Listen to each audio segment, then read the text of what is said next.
나의 사랑하는 채 비록 헤어졌으나 아브라함이 99세 때 여호와께서 아브라함에게 나타나서 그에게 이르시되 나는 전능한 하나님이라 너는 내 앞에서 행하여 완전하라.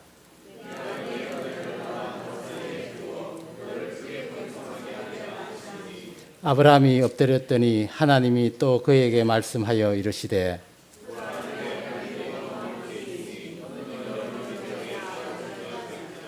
이제 후로는 내 이름을 아브라함이라 하지 아니하고 아브라함이라 하리니 이는 내가 너를 여러 민족의 아버지가 되게 함이니라.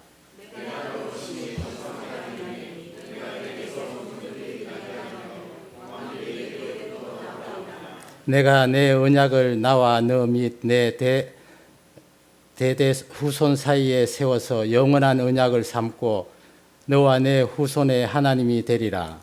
내가 너와 내 후손에게 내가 이 땅 곧 가나안 온 땅을 주어 영원한 기업이 되게 하고 나는 그들의 하나님이 되리라.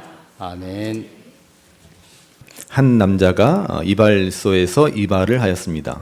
그리고 요즘에는 미용실을 많이 가지만 옛날에는 이제 이발소를 가져서 이발을 하고 나서 면도도 하죠. 그래서 면도를 하라 그러는데 이발사가 뜨거운 수건을 얼굴에 올려놓는 것입니다. 깜짝 놀란 이 손님이 아니 이렇게 뜨거운 수건을 얼굴에다 이렇게 갑자기 올려놓으면 어떡하냐고 그렇게 항의를 하자 이발사 왈 죄송합니다. 내가 들고 있자니 너무 뜨거워서 그랬다는 이야기가 있습니다.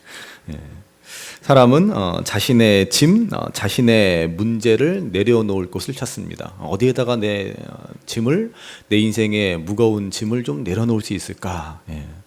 그리고 하나님은 우리의 짐을 맡아주시는 분이다라고 우리는 알고 있습니다. 그래서 서양 속담에 인간의 끝은 하나님의 시작이다라는 말이 있습니다. 자, 인간의 모든 가능성, 모든 희망이 끝나버린 자리, 정말로 절망밖에 남지 않았다라고 생각하는 그 자리가 어쩌면 하나님이 주시는 참된 소망이 시작되는 자리가 될 수 있습니다. 언제나 우리 인간의 실패 뒤에, 인간의 절망 뒤에는 하나님만이 유일한 소망이다, 하나님만이 유일한 길이다 라고 하는 사실을 믿음의 사람들은 보여주었습니다. 자, 오늘 아브라함은 바로 자신의 이 한계 상황, 이제 절망과 같은 그러한 상황에서 전능하신 하나님을 만나게 되는 것이 오늘 우리가 읽은 본문입니다. 자, 오늘 본문의 1절 말씀을 다시 한번 보시기 바랍니다. 1절 말씀 같이 읽어보시겠습니다. 아브라함이 99세 때 여호와께서 아브라함에게 나타나서 그에게 이르시되 나는 전능한 하나님이라 너는 내 앞에서 행하여 완전하라. 아멘. 자, 아브라함의 나이 99세가 되었습니다. 자, 아브라함의 나이 99세에 나타나신 하나님은 지금까지 전혀 들어보지 못한 생소한 이름으로 자신을 소개하고 계십니다. 그게 뭐예요? 나는 전능하신 하나님이다 라는 것입니다. 지금까지는 하나님을 여호와 하나님 또는 엘로힘이라고 하였습니다. 그런데 엘샤다이, 전능하신 하나님, 이렇게 하나님은 자신을 소개하고 계십니다. 지난주에 부엘라 헤로이라고 해서 나를 감찰하시는 하나님, 나를 살피시는 하나님은 하갈이 부른 하나님의 이름이었다라고 한다면 오늘 본문에 하나님이 스스로를 전능하신 하나님 엘샤다이라고 말씀해 주고 계십니다. 여러분, 이 전능자라고 하는 뜻은 모든 것을 다스리고 통치하고 지배하시는 하나님이라는 뜻이죠. 이 땅에 존재하는 모든 것들이 하나님의 통치권, 주권 아래에 있다라는 것을 뜻하는 것입니다. 자, 이걸 믿는 게 믿음이지 않습니까? 다른 게 믿음이 아닙니다. 그렇죠? 하나님은 전능하신 하나님이시다. 그래서 나 같은 사람도 하나님이 쓰시고 저런 사람도 하나님이 쓰신다. 저런 사람에게도 하나님의 뜻이 있고 세상에 아무리 연약하고 부족하고 악한 사람일지라도 하나님의 섭리 안에 있다 라고 하는 것을 우리가 바라보는 것이 바로 믿음이지 않습니까? 자, 자, 그런 의미에서 우리 옆에 분들 권면하실까요? 하나님은 당신도 쓰십니다.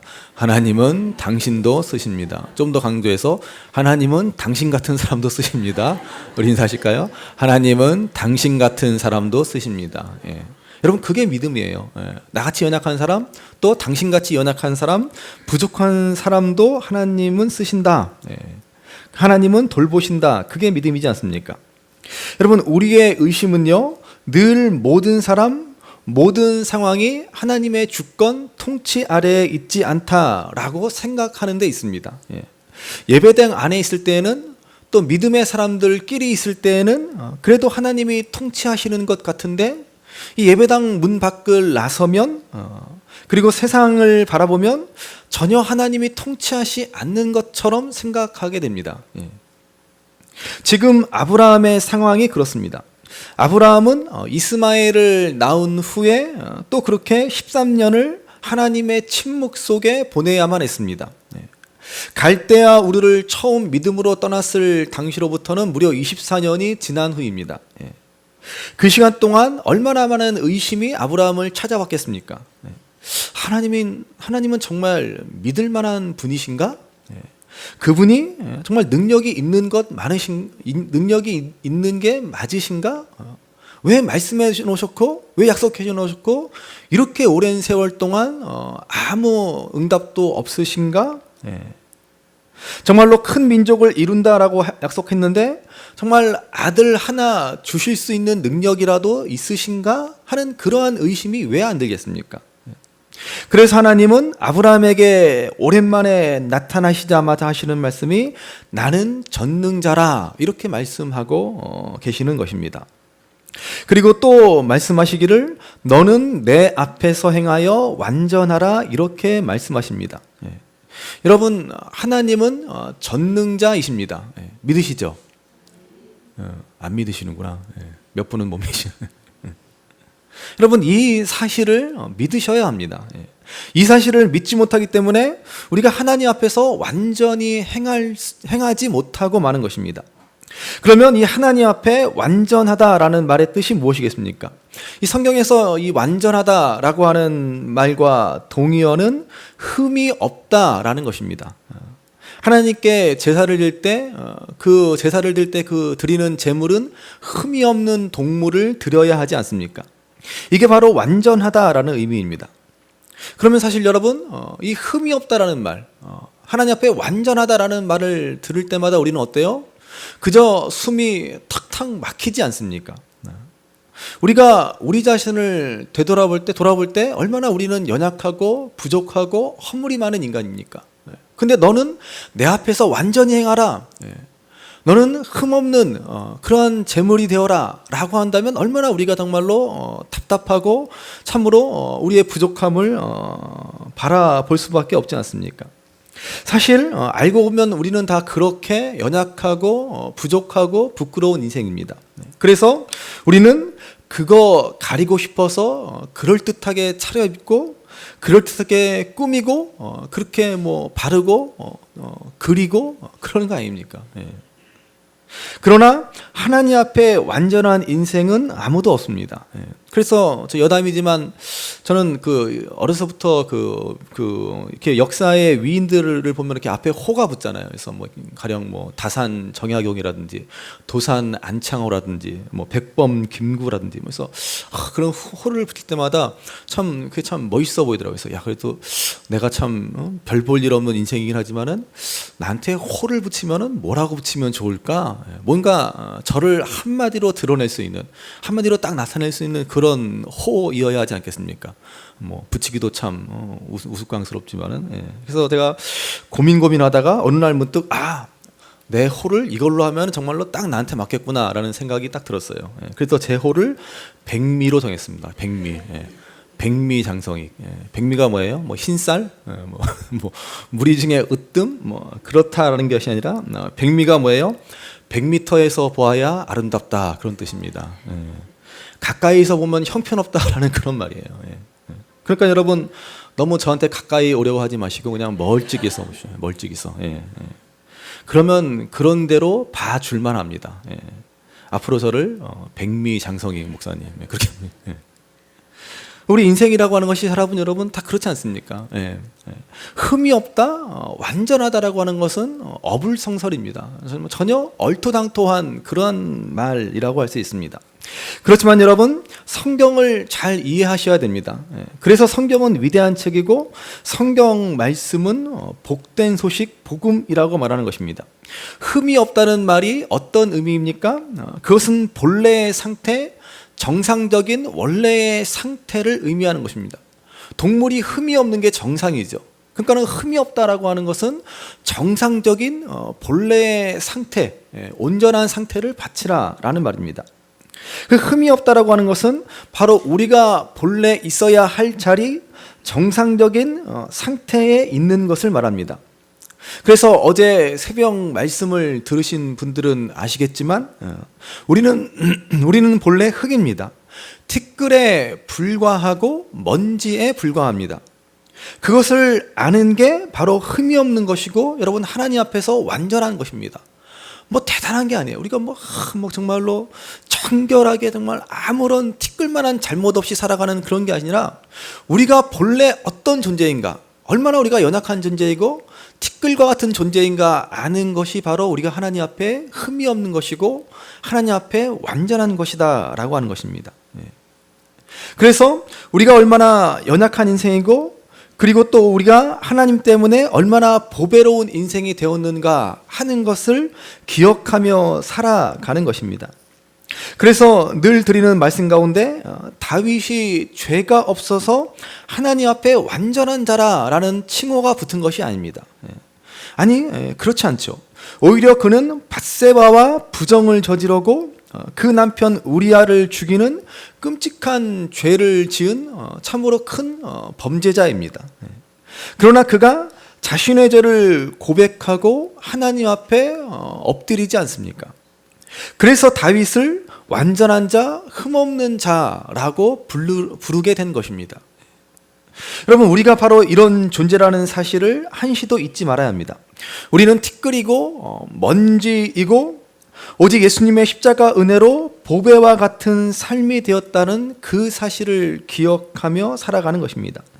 알고 보면 저뿐만 아니라 여러분 모두, 우리 모두가 다 백미입니다. 100m에서 봐야 미남, 미녀라는 것이죠. 멀리서 봐야 봐줄 만한 인생을 우리는 살아가고 있다라는 것을 우리는 늘 하나님 앞에 잊지 말아야 합니다. 그러면서 옆에 분들하고 우리 권면하실까요? 가까이서 보니까 좀 그러네요. 권면하시다. 가까이서 보니까는 그렇습니다. 그래요. 우리는 가까이서 보면 그렇습니다. 그게 우리 연약한 인생이라는 것이죠. 그걸 인정하고요, 두 손 두 발 다 들고서 하나님 앞에 살아가는 것이 완전하고 흠없는 삶이라는 것입니다. 그런데 만약 우리가 감추려고 하고 인정하지 않으려고 하면 어느새 우리는 믿음에서 멀어져 버리고 합니다. 하나님의 의가 아닌 내 헛된 의를 붙들고 살아가게 되고 마는 것입니다. 저는 저와 여러분들이 사람 앞에서 살아가고 있지만 사실은 하나님 앞에 살아가는 존재라는 사실을 한시도 잊지 않게 되기를 간절히 바랍니다. 그걸 잊는 순간 우리는 흠이 있고 불완전한 삶을 살아가게 되고 마는 것입니다. 자, 계속해서 오늘 본문 4절을 보시기 바랍니다. 4절 말씀 같이 읽어보시겠습니다. 보라, 내 언약이 너와 함께 있으니 너는 여러 민족의 아버지가 될지라. 아멘. 자, 아브라함이 자신의 연약함을 알고 하나님만 의지할 때 하나님은 번성하게 하리라 라고 하셨습니다. 지금까지 여러 번 말씀하셨는데 이번에는 구체적으로 말씀하십니다. 그게 뭐예요? 너를 여러 민족의 아버지가 되리라 라는 것입니다. 아브라함이 단 한 번도 생각하지도 못했던 그런 놀라운 약속을 주십니다. 내 자손이 하늘의 무별처럼 바다의 모래알같이 많을 것이다 라고 했지만 이렇게 여러 민족의 아버지가 될 것이다 라고 말씀해 주신 것은 처음입니다. 그리고 또한 이렇게 말씀하십니다. 본문 5절 6절 말씀 보시죠. 5절 6절 같이 읽습니다. 이제후로는 내 이름을 아브람이라 하지 아니하고 아브라함이라 하리니 이는 내가 너를 여러 민족의 아버지가 되게 함이니라. 내가 너로 심히 번성하게 하리니 내가 내게서 민족들이 나게 하며 왕들이 내게로부터 나오리라. 아멘. 자, 하나님은 이제 아브람을 아브라함이라고 부르겠다라고 말씀하십니다. 성경에서 이름은 뭐예요? 이름은 그 사람의 본질을 말해주는 것입니다. 그래서 본래 아브람이라는 뜻은 아부가 뭐예요? 아부는 오늘 우리말과 비슷한 말입니다. 아버지라는 뜻입니다. 아버지, 아부. 람은 높은 존귀한 그런 뜻입니다. 그래서 아브람이라는 뜻은 이름은 그저 한 집안의 아버지로서 존경받고 높임받는 사람 정도의 그러한 꿈이 담긴 그런 이름입니다.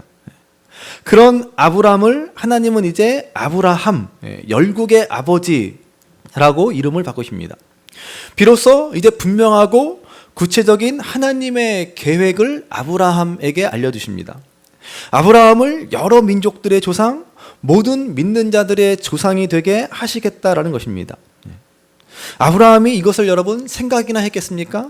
그냥 뭐 아들이라고 이스마엘 하나 낳아놓고는 그냥 이스마엘이나 잘 되게 해주세요. 그게 아브라함의 남은 소원, 남은 바람이었습니다. 그러나 지난주에도 말씀드렸지만은 하나님은 다 계획이 있으십니다. 하나님은 다 계획이 있습니다. 그래서 이제 그의 이름을 아브람에서 아브라함으로 바꾸시게 됩니다. 오늘 우리도 마찬가지입니다. 하나님이 저와 여러분들에게 그리스도인이라는 새 이름을 주실 때에는 다 하나님의 계획이 있으시다라는 것입니다. 그것을 소명이라고 부릅니다. 우리는 이제 존재 자체가 달라진 새로운 삶을 살아가게 된 것입니다. 티끌처럼 연약한 인생이지만 질그릇처럼 깨지기 쉬운 존재지만은 하나님이 우리를 귀한 존재가 되게 하셨습니다. 그러므로 하나님은 저와 여러분들에게 다 계획이 있으시다라는 사실을 여러분 믿으시기를 간절히 바랍니다. 이게 우리가 하나님 앞에서 완전한 삶을 살아갈 수 있는 비결입니다. 하나님이 우리에게 다 뜻하신 바가 있기 때문에 연약한 우리 인생이 존귀하게 되었습니다.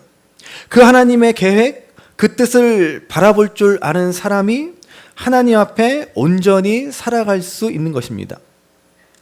여러분, 만약에 우리가 하나님을 믿노라라고 하면서 아무 기대도 없이 아무런 소명도 없이 살아간다면 어떻게 그걸 믿음이라고 말할 수 있습니까?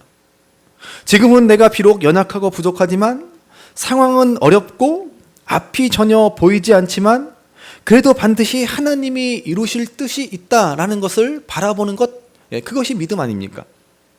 그런데 사람들은 이런 말씀을 들으면 이런 거를 그저 세상의 성공과 부요함으로 해석해 버립니다.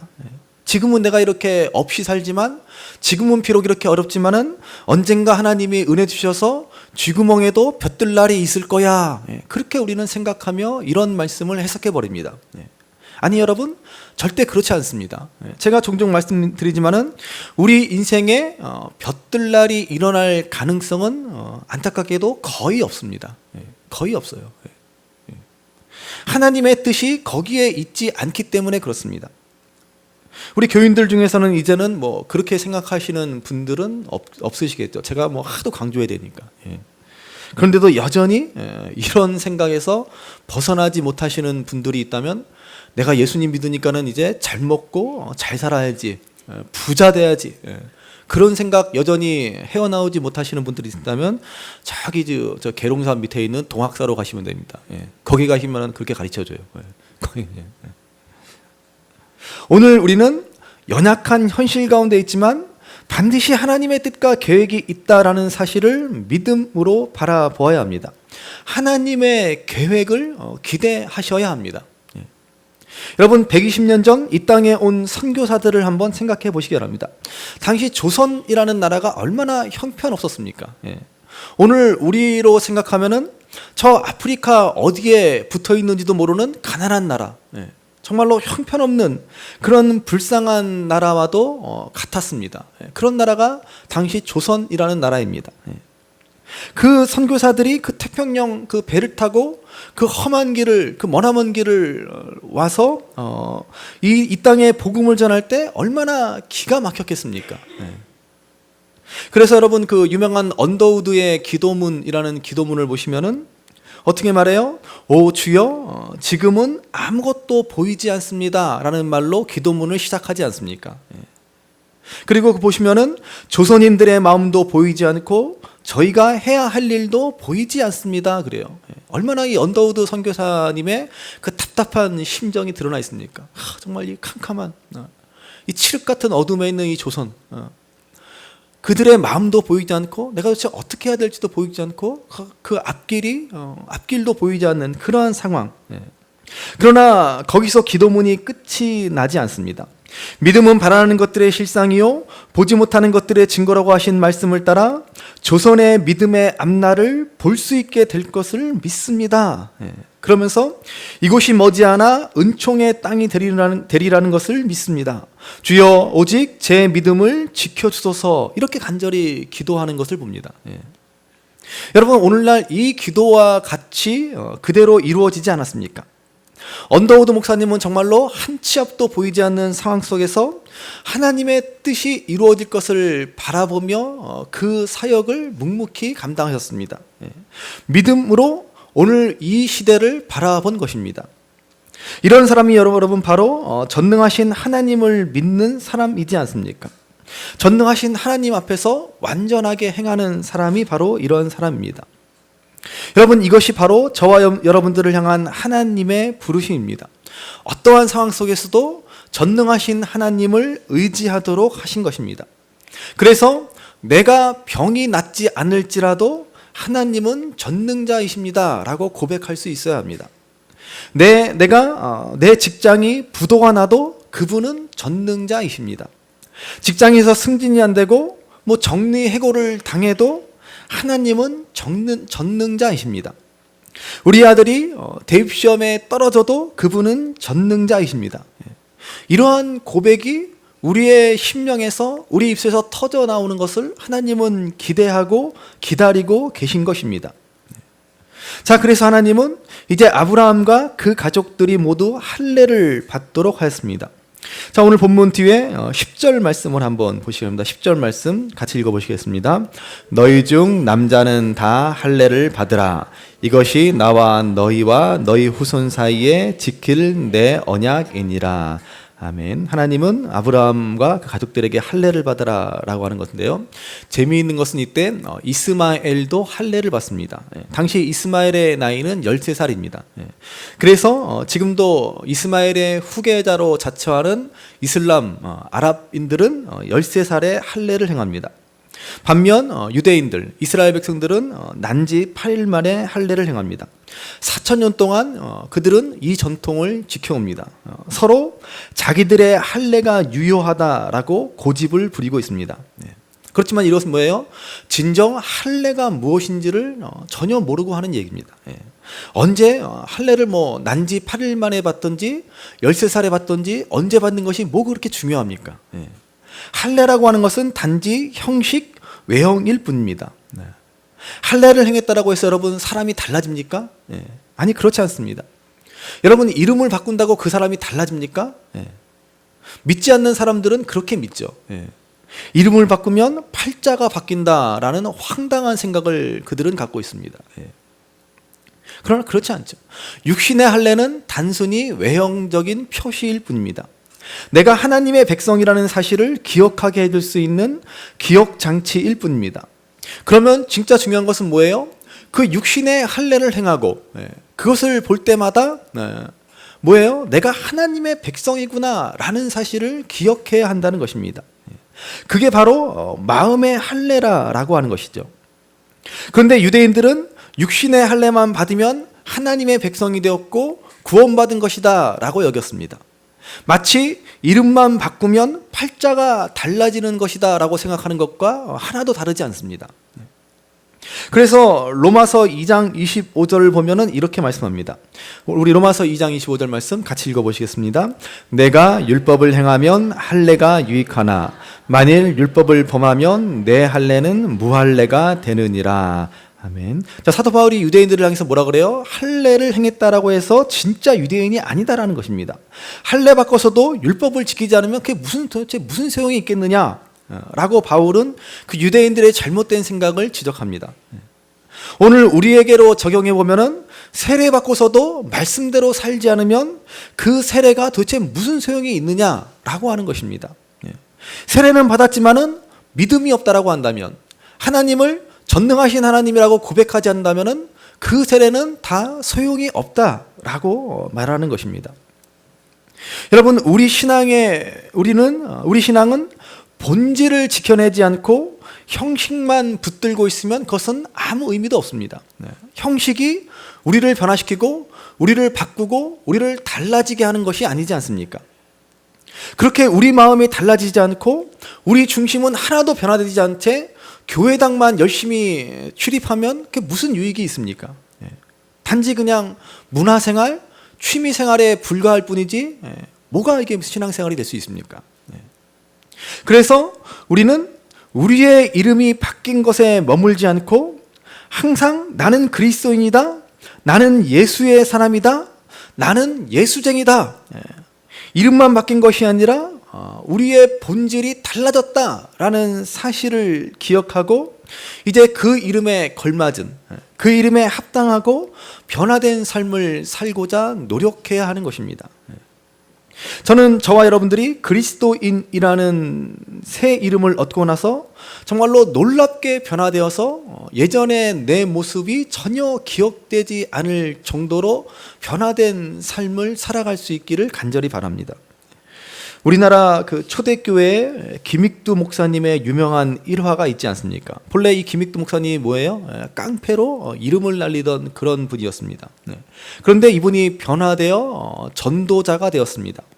온 동네에, 온 마을에 그 유명한 깡패 김익두가 변하여 전도자가 되었다, 새 사람이 되었다라는 소문이 쫙 퍼집니다. 그러니까 사람들이 진짜 그랬나? 정말 변했을까? 라고 의구심을 품습니다. 그러던 어느 날 김익두 목사님이 전도를 하는데 한 아주머니가 대야에 물을 담아서 확 김익두 목사님에게 끼얹어 버립니다. 그러자 김익두 목사님이 물세례를 받고 나서는 편안해 웃으시면서 이러십니다. 참 아주머니 참 수고가 많으십니다. 예수님 믿으시지요? 그러면서 하는 얘기가 하시는 말씀이, 옛날 김익두가 죽었으니 아주머니가 지금 살아있는 줄 아십시오. 만약 옛날 예수 믿기 전에 내가 이런 일을 당했으면은 아주머니는 벌써 황천길로 갔을 겁니다. 그랬다는 겁니다. 여러분, 이러한 변화가 우리 삶에도 일어나야 하지 않겠습니까? 이러한 변화가 우리 삶에 일어났다라는 사실을 기억하시기 바랍니다. 아브라함이 된 것처럼 우리에게 그리스도인이라는 새 이름을 주셨습니다. 그러면 교회당만 다닌다고 그리스도인이 아니라 날마다 주님을 닮아가는 삶을 살아 이제는 내가 죽고 그리스도만 사는 삶이어야 합니다. 그러므로 오늘 하나님께서 저와 여러분의 이름을 바꿔주셨음을 기억하고 우리가 달라진 인생이 되었다라는 사실을 날마다 기억하시기 바랍니다. 그래서 전능하신 하나님을 더욱 믿고 신뢰하셔서 그 하나님 앞에 완전하게 행하시기를 바랍니다. 그래서 이제 그리스도인이라는 새로운 이름에 걸맞게 진정으로 변화된 삶을 살아가시는 저와 여러분들 되시기를 주님의 이름으로 간절히 바랍니다.